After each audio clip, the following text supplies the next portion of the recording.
Warahmatullahi wabarakatuh. Salam sejahtera buat teman-teman semuanya. Semoga pada siang hari ini teman-teman tetap diberikan semangat ya, dengan semangat untuk melakukan analisa. Sebab sebelum teman-teman melakukan trading, sebaiknya teman-teman sudah punya gambaran yang jelas di mana posisi-posisi support dan resisten, ataupun di mana posisi tempat untuk melakukan entry ataupun recovery ya bagi yang floating. Oke, pertama-tama saya akan membantu memberikan plan untuk posisi SAU USD terlebih dahulu ya. Kalau kita lihat posisi SAU USD ini dominasinya masih dominasi buyer. Jadi teman-teman jangan melawan posisi tren kuatnya ya. Jadi sebaiknya main posisi tren, atau nanti kita lihat dari posisi pergerakan candlesticknya per 1 jam ya, supaya teman-teman jauh lebih aman.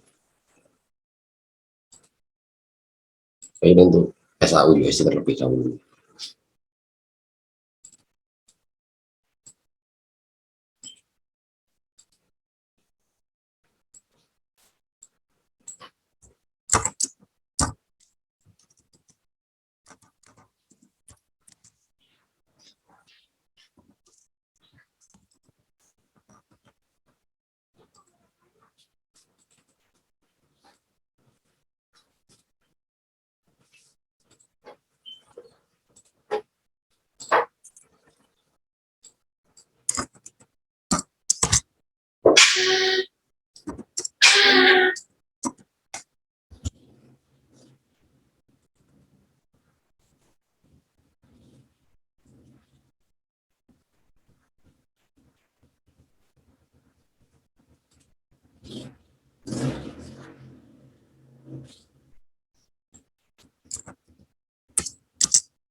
Ini untuk posisi SAU USD ya.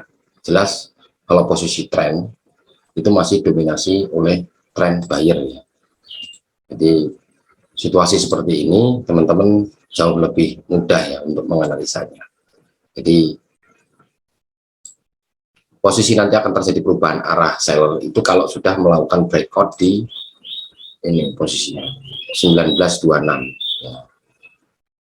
Tapi kalau kita lihat potensinya, ini potensi buyer masih cukup kuat. Jadi sebaiknya teman-teman yang ketinggalan terlalu jauh sebaiknya dilakukan recovery, baik itu cut loss ataupun averaging, itu silahkan ya, ambil keputusan tersendiri.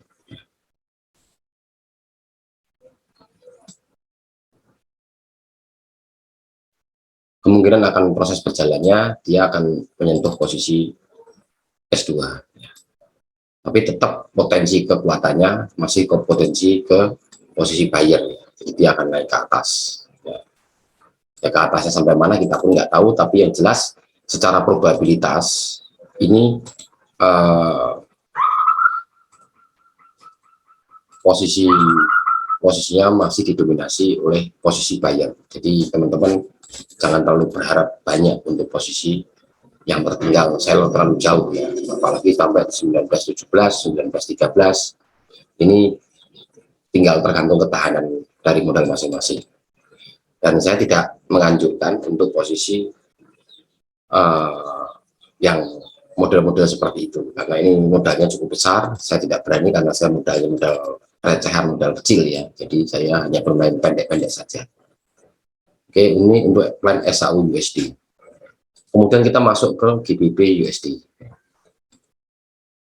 GBP USD pun ini dominasi dari trennya itu adalah masih tren seller ya. Kita lihat. Jadi teman-teman boleh menggambar dan coret-coret ya. Tapi secara garis besar tren terkuatnya adalah posisi seller. Saya akan membuat untuk jangka pendeknya untuk GBP USD.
Ini untuk GBP USD.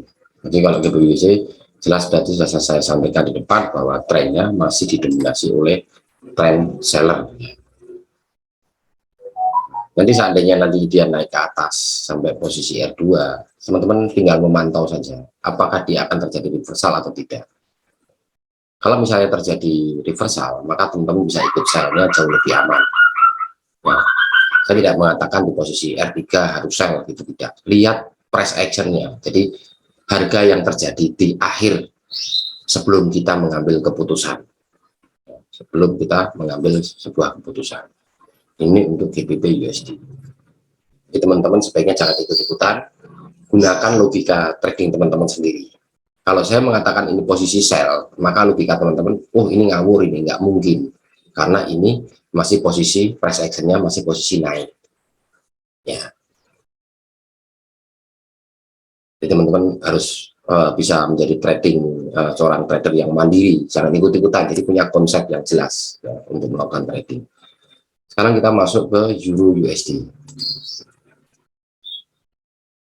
Euro USD ini pun sama, dominasinya masih dominasi seller, tapi walaupun kemarin sempat naik, kemudian turun lagi, naik turun lagi ya. Ini kita lihat posisinya.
Ini untuk posisi Euro USD. Jadi kalau seandainya ini nanti naik terlebih dahulu, ya teman-teman ikutin aja dulu.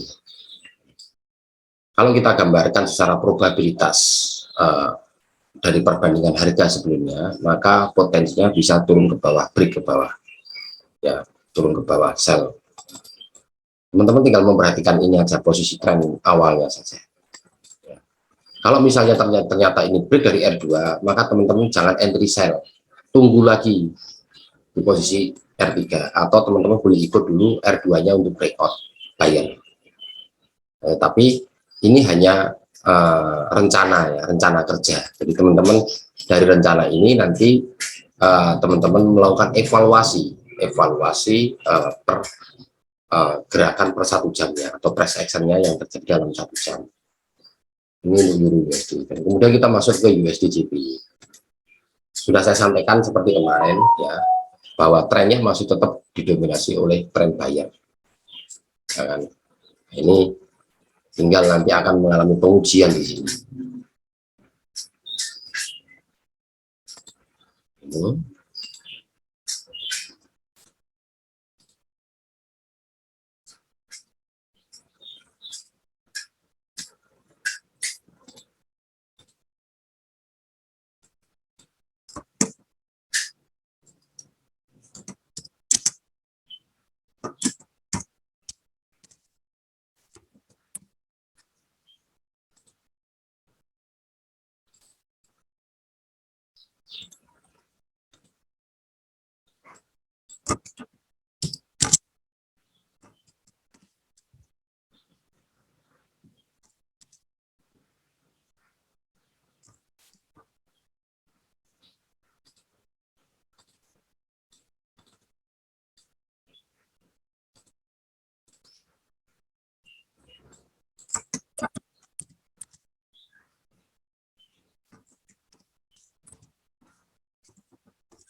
Kalau kita perhatikan ya untuk posisi USD JPY, kalau nanti seandainya dia break R1, maka yang terjadi adalah dia akan jalan terus ke atas menuju ke resisten berikutnya.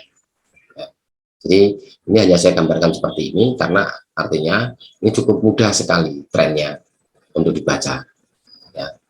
Jadi seperti yang saya sampaikan di kelas-kelas sebelumnya, bahwa untuk melakukan entry, parameter yang pertama adalah tren, kemudian support and resistance, kemudian pola candle atau price actionnya. Ya, jadi teman-teman biar belajar secara mandiri dan tidak ikut-ikutan, supaya teman-teman kalau dikasih sinyal orang-orang yang menyesatkan, teman-teman bisa melakukan counter secara logika teman-teman sendiri. Oke, untuk sementara plan hari ini saya cukupkan sekian dulu, dan semoga bermanfaat untuk teman-teman semuanya. Salam WD konsisten. Terima kasih.